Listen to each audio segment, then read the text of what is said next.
Olá amigos do canal do On The Clock, tudo bem com você? Espero que sim, espero que estejam todos bem e tenham curtido o seu final de semana de NFL. Eu sou o David Chiodini e esse é o Reações à Rodada, o vídeo em que nós comentamos rapidamente um pouquinho sobre os jogos do final de semana. Antes de mais nada, não se esqueça de se inscrever no nosso canal, deixar o seu like, compartilhar esse vídeo com seus amigos, que é muito importante para o nosso trabalho. Também considere se tornar um assinante, odeclock.com.br/assinantes. Como eu sempre digo, lá está o conteúdo, aqui é só a cerejinha do bolo. Tá? E dezembro chegando, o draft começa a pedir passagens, os scouting reports começam a ficar prontos, então vamos, que a temporada não para. Rodada dessa semana, vamos falar dessa rodada, semana 13, né? Começou na quinta-feira com a vitória do Dallas Cowboys sobre o New Orleans Saints por 27-17.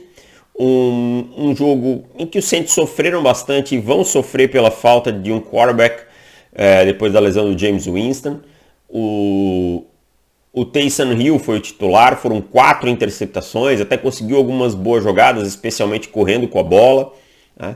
O ataque dos Cowboys ele não tem encontrado o ritmo que ele teve na primeira metade da temporada, muito por conta de algumas chamadas questionáveis, o deck também não está jogando tão bem quanto na primeira metade.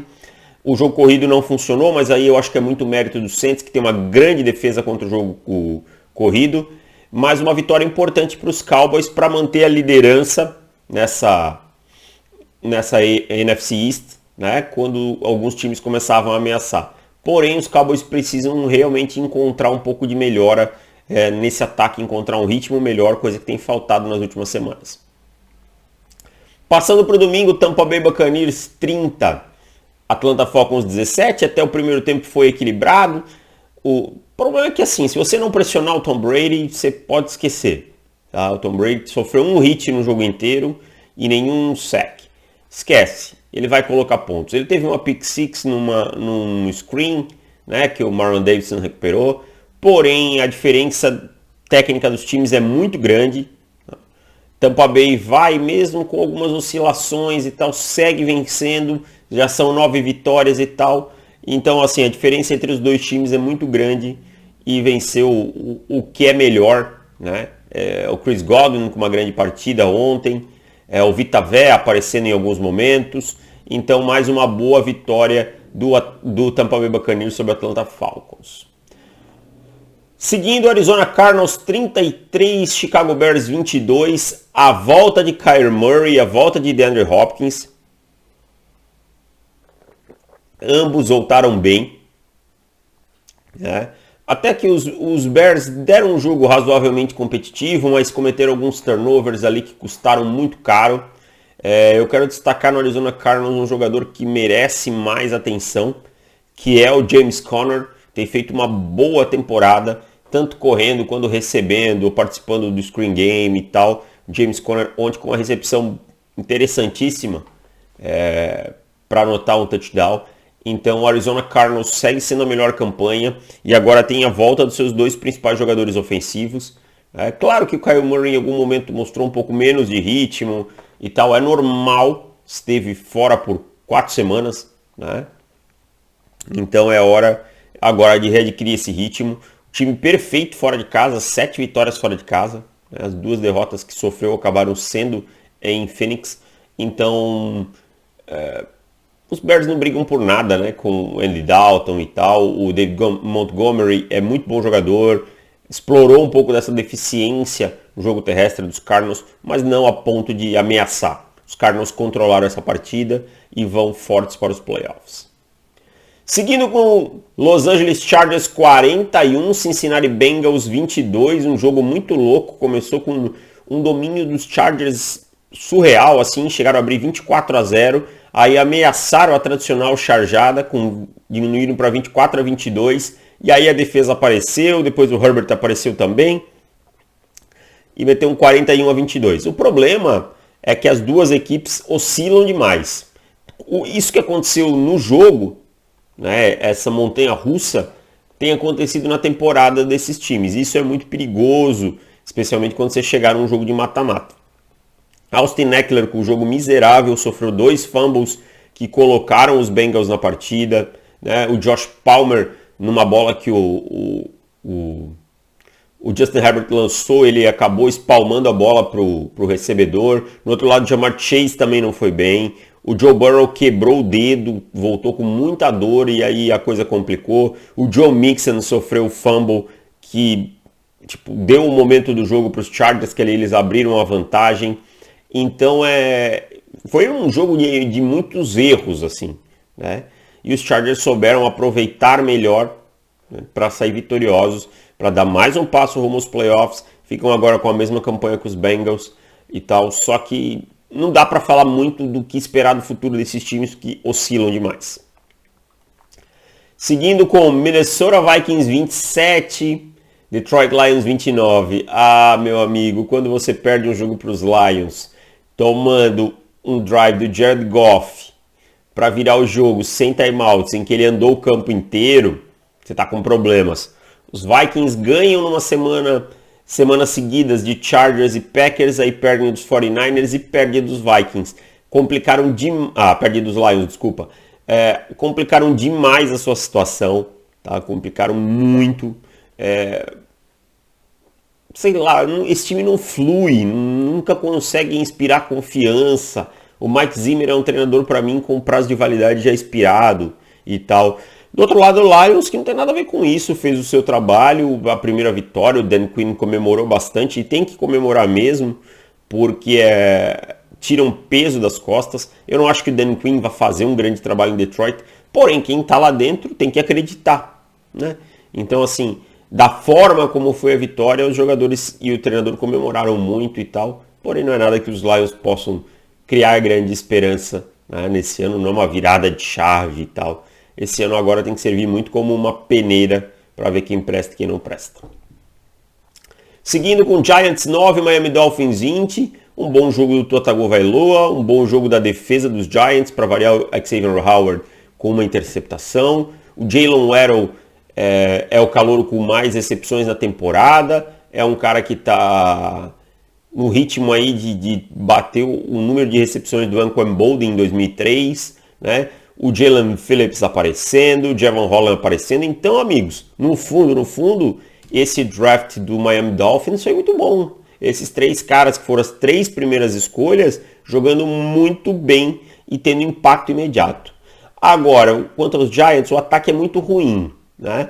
Se o ataque já é ruim com o Daniel Jones, que é o titular, imagina com o Mike Glennon, que é o reserva.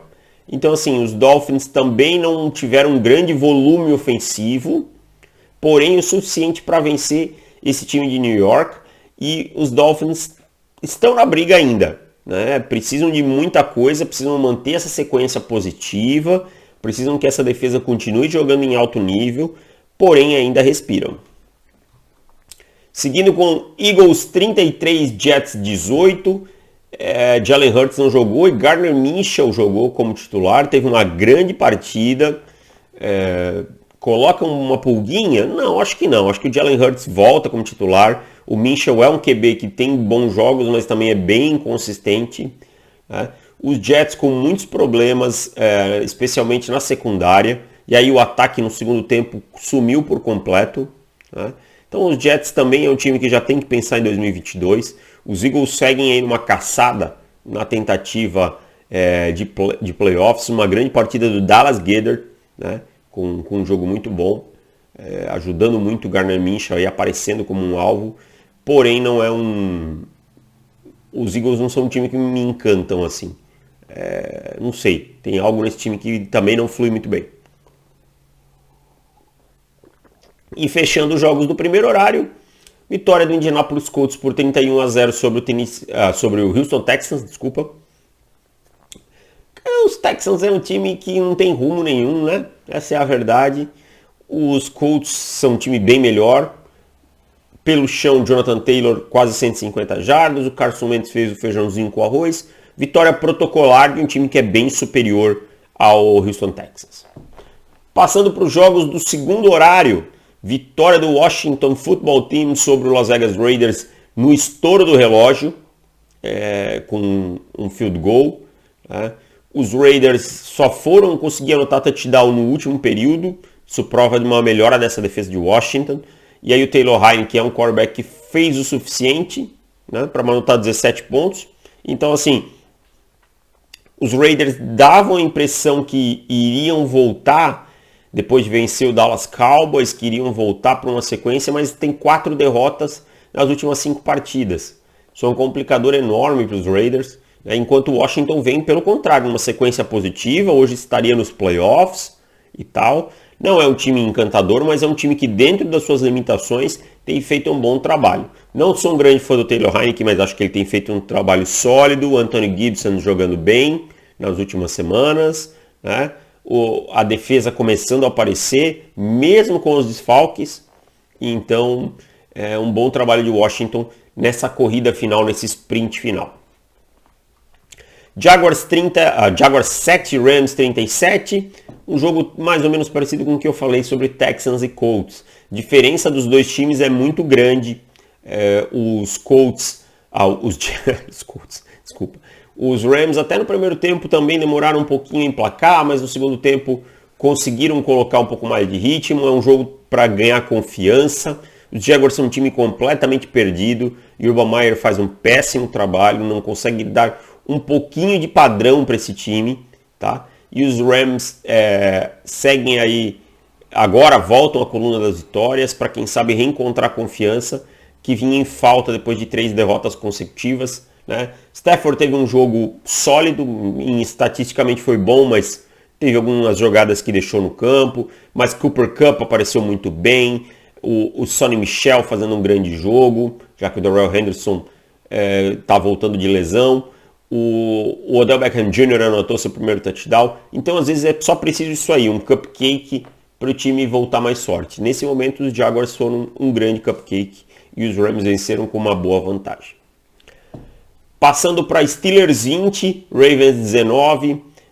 Um jogo feio, truncado, amarrado. Tá? Nenhum dos dois times conseguiu encontrar ritmo. O ataque dos Steelers é bem ruim. Tá? Mas no último período anotou 17 pontos. O ataque dos Ravens também não engrenou, a linha ofensiva mal, não consegue ter uma sequência de jogadas positivas. O Lamar Jackson também não tendo uma grande partida, teve uma interceptação no começo do jogo aí que foi tenebrosa, que ele jogou a bola para cima e o Minkah Fitzpatrick interceptou. Então assim, mas no final os Steelers tinham 20-13, os Ravens marcharam o campo, empataram, faltando pouco mais de 10 segundos. Empataram não, diminuíram, né? Anotaram o touchdown. E aí tinham a chance de empatar com o extra point e resolveram ir para uma conversão de 2 pontos em que o Lamar veio a blitz, o Lamar soltou a bola rapidinho, o Mark Andrews não conseguiu pegar e acabaram perdendo o jogo. Acho uma decisão extremamente questionável do John Harbaugh, desnecessária. Você tem o melhor kicker da liga, você empata o jogo, o ataque dos Steelers, anotou pontos no último quarto, mas foram 20 pontos na partida inteira. Uma bola, sabe, que você colocar o seu kicker numa posição, ele vai vencer o jogo. Então achei extremamente arriscado, entregou o seed 1, né? Tivesse empatado e ido para a prorrogação, tinha esse seed 1, então não consegui entender essa decisão do John Harbaugh. Eu sei que a ousadia por vezes é premiada, mas acho que não era o momento. Respeito quem tem opinião contrária, acho que não tem também um certo definitivo aqui, né? Porém não gostei dessa decisão. Os Steelers agora, campanha positiva de novo, respiram, acreditam.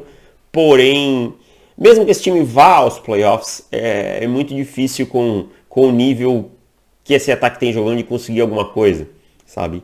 O Big Ben deu notícias durante a semana que vai se aposentar finalmente, né? E foi uma grande carreira e tal, porém tem jogado num nível muito abaixo do que se espera. E seguindo com o último jogo da tarde, Seattle Seahawks 30, 49ers 23, olha só a freguesia do Pete Carroll sobre o Kyle Shanahan continua, são 8 vitórias e 2 derrotas apenas.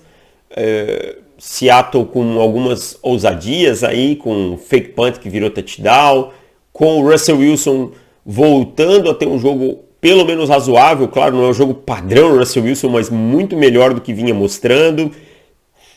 a defesa aparecendo no segundo tempo e os 49ers saindo com 0 pontos no segundo tempo, né? Conseguindo turnovers. Então, um bom jogo de Seattle. São Francisco é um jogo que não esperava perder, é um famoso tiro no pé, né? Teve vários problemas, tomou esse TD de fake punt, teve fumble no retorno do kickoff, teve interceptação do Garoppolo, teve safety. Então, assim, um jogo bem ruim dos 49ers nesse ponto de muitos erros que custaram caro. Tá? Agora os 49ers ainda estão em uma condição boa de brigar para os playoffs. Seattle vai precisar de muita coisa para pensar nisso, mas fica sempre aquela boa vitória sobre o rival de divisão, que é muito importante. E finalizando a rodada, Kansas City Chiefs 22, Denver Broncos 9, né? Uma vitória do time que a defesa dos Chiefs encontrou consistência, tá? Um jogo de muitos field goals, encontrou consistência, isso foi suficiente para parar o ataque do Denver Broncos, né? O ataque do Denver Broncos quando depender do jogo aéreo de forma mais efusiva e tal, não encontra alternativas. Culpa parcial do Pat Shurmur, parcial do Teddy Bridgewater, tá? E de todo mundo que acreditou que o Teddy Bridgewater poderia ser o quarterback do Denver Broncos. E aí Denver vai novamente com um problema para 2022 para resolver, né? E enquanto do outro lado os Chiefs não tiveram um jogo brilhante do ataque, do Patrick Mahomes e tal, mas a defesa aparecendo muito bem, né? Chris Jones é um grande jogador, o Ward, o cornerback, aparecendo bem, o Sorensen interceptando uma bola e retornando para touchdown, né? Tyrann Mathieu, Juan Thornhill, então assim, Willie Gay aparecendo. Então essa defesa dos Chiefs parece que mudou da água para o vinho na segunda metade da temporada. Era péssima na primeira metade e está jogando muito bem nas últimas semanas. Então vitória mais que justa do melhor time da AFC West. O Denver Broncos tem que aceitar que esse é o seu limbo, esse 6-6, 7-7, 8-8, 8-9, 9-8. Não dá mais para o time muito mais que isso. Enquanto não resolver a questão de quarterback, a franquia vai continuar penando.